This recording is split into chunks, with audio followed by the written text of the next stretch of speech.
The way in which you speak about the survivors and victims in these cases matters because you can either build that trust between you and the survivors in your life or break it down by the way you speak. So earlier this month, thousands of pages of previously sealed documents were made public. Those include emails, flight logs, and depositions that shed light on Epstein's network and influence. Survivors and advocates have been calling for transparency around this for years, and we're really just now starting to see how far reaching this case was. There's been a lot of conversations about age of consent and if people are barely legal, if they are able to give consent. And that conversation is honestly really unempathetic and really inconsiderate.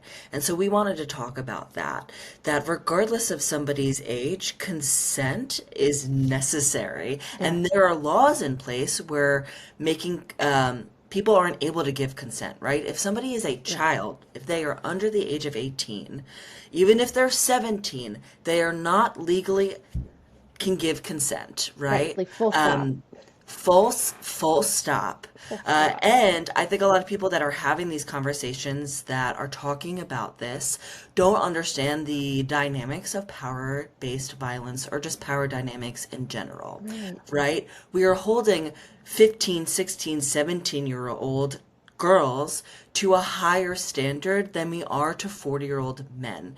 And that is unacceptable. You're asking or saying that a 15-year-old should have stood up to a 40-year-old man and said no without completely understanding the power dynamics of what's going on. The prefrontal cortex, right? It's not developed, and you're talking about these 40, 50-year-old men. These aren't just any men either. These are super wealthy, super powerful men.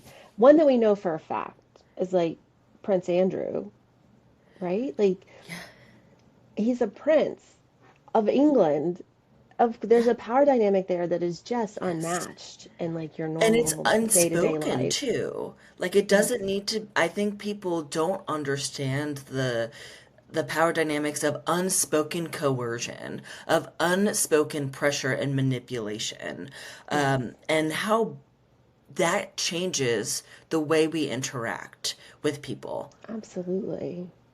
If And a somebody lot of is related to your well-being, related to status, related to money, that is mhm. going to change the way you interact with that person, full stop. This is really kind of open this topic of what does society tolerate when it comes to abuse?